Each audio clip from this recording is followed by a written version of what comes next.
To understand why the Great Fire became so destructive, start with what London was in 1666. Inside the old Roman walls, the city was dense, commercial, and highly combustible. Homes, workshops, shops, and storage spaces sat shoulder to shoulder in narrow streets. Many buildings were timber-framed, upper stories projected outward, and lanes were so tight that heat could leap quickly from one structure to the next. Add warehouses full of goods, fuels, and raw materials, and you have an environment where a single blaze could become a system-wide event. This was not simply a city with fire risk. It was a city organized in ways that helped fire travel. The same compact layout that powered trade and everyday convenience also created continuity of fuel. In modern terms, London had efficiency, but little redundancy and weak fire compartmentalization. When ignition came, those structural conditions determined the scale long before anyone in authority fully grasped what was happening.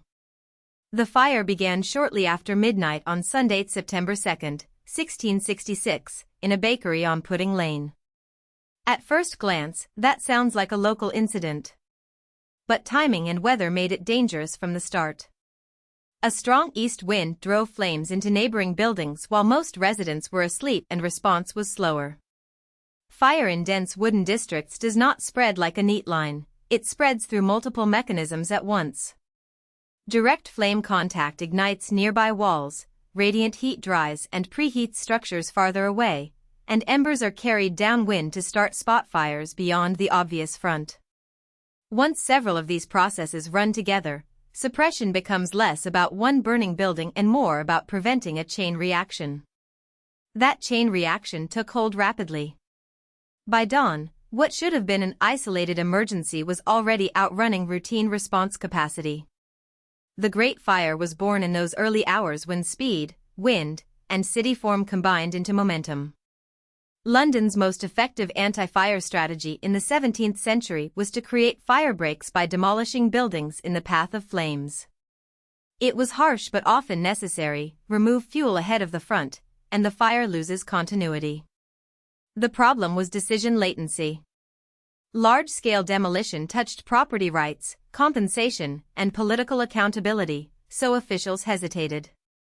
The Lord Mayor, Sir Thomas Bloodworth, is remembered for that hesitation, and whether every detail in later retellings is fair, the core reality remains: decisive demolition came too late. By Sunday night, winds had intensified the blaze into a firestorm capable of overcoming partial measures. In disasters, timing is not a detail, it is the difference between control and collapse. A delayed correct decision can function like a wrong decision because conditions change faster than institutions do. That is one of the most durable lessons of 1666. Governance speed must match hazard speed, or the hazard dictates outcomes. On Monday, the fire pushed north into the commercial heart of the city. As districts burned, evacuation turned chaotic. People loaded carts with possessions, animals, and trade goods, clogging streets already difficult to navigate. Information quality deteriorated. Eyewitness accounts, half-truths, and rumors mixed in real time, and fear sought explanation. Because England was fighting the Dutch in the Second Anglo-Dutch War, many Londoners quickly suspected foreign sabotage. French and Dutch immigrants, already visible as outsiders to frightened crowds, became targets of accusation and violence. This social rupture matters because it shows how disasters can convert physical danger into political and ethnic conflict. When people lose homes and certainty simultaneously, they often trade evidence for narrative simplicity. In that atmosphere, rumor becomes operational. It redirects police attention, justifies street retaliation, and fractures cooperation exactly when collective coordination is most needed. The fire was burning buildings, but panic was burning trust. By Tuesday, devastation reached near total scale across much of the walled city. One of the most significant losses was St. Paul's Cathedral. Its destruction had practical and symbolic impact. Practically, it confirmed that even monumental masonry-centered complexes were vulnerable when surrounding districts became infernos. Symbolically, St. Paul's represented continuity, religious authority, and civic identity. Seeing it fall told Londoners that no familiar anchor was guaranteed. The fire also crossed the River Fleet area and threatened the direction of Whitehall, where Charles II's court was located. That widened the crisis from municipal catastrophe to national political risk. If flames reached core state institutions, governance itself could be disrupted. At the same moment, displacement was accelerating. Families who escaped had shelter uncertainty, food concerns, and lost income, while officials faced pressure to restore order, prevent looting, and maintain legitimacy. In effect, Tuesday transformed the fire from a severe emergency into a test of state capacity under stress. The turning point came when two factors aligned: weather moderation and more forceful intervention. The strong east wind dropped, reducing forward pressure on the flames. At the same time, the Tower of London garrison used gunpowder to demolish structures and form wider, cleaner fire breaks.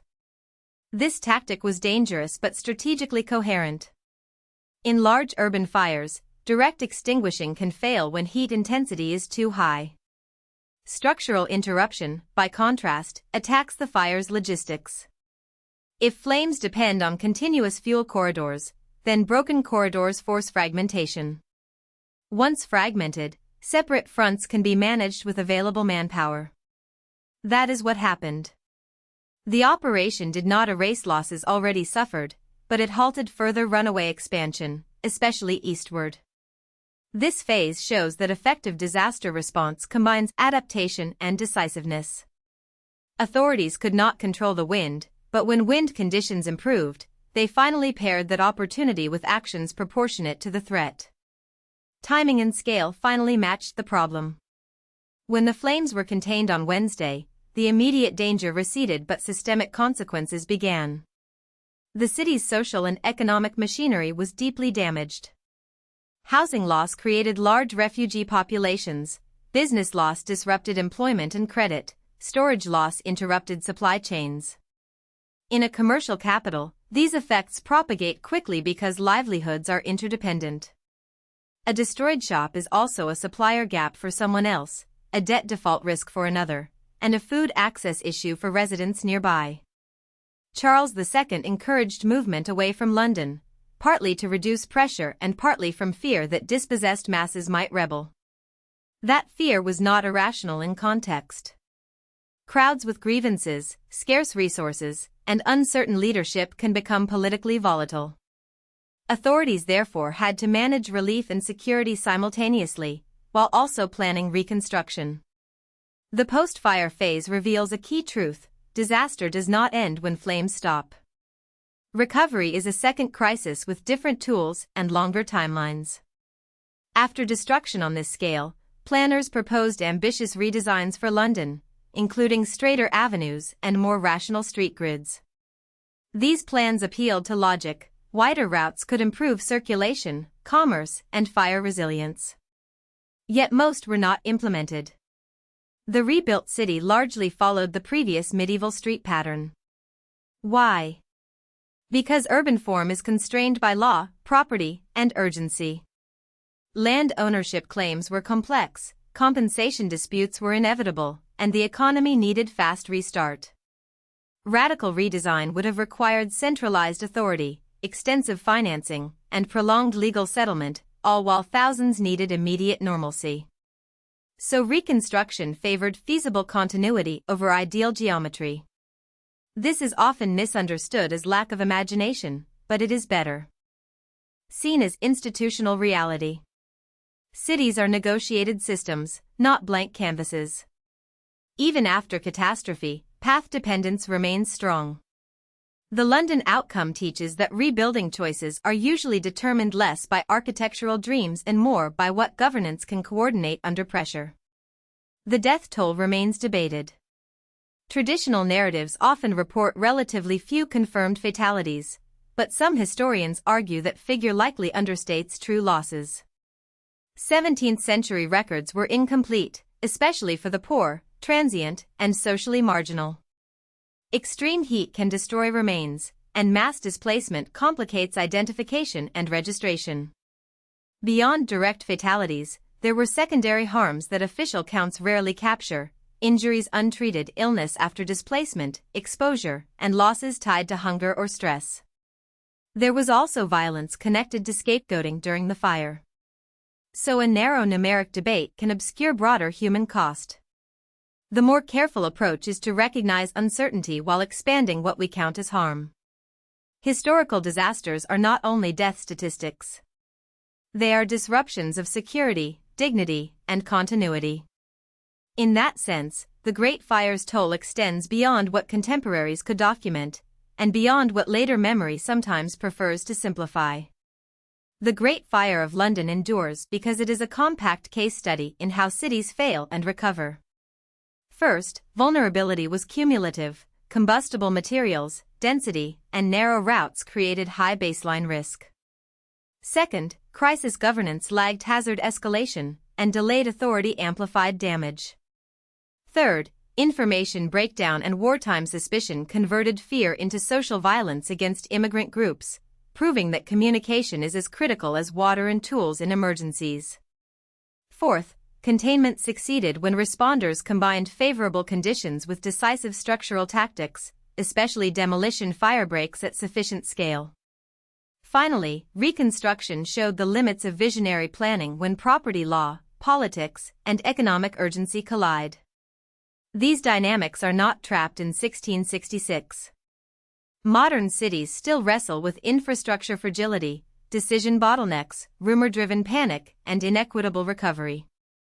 The fire lasted 4 days, but its real significance is methodological. It reveals the mechanics of urban catastrophe and the hard conditions required for resilience. If you found this helpful, please like this video and subscribe for more explainers.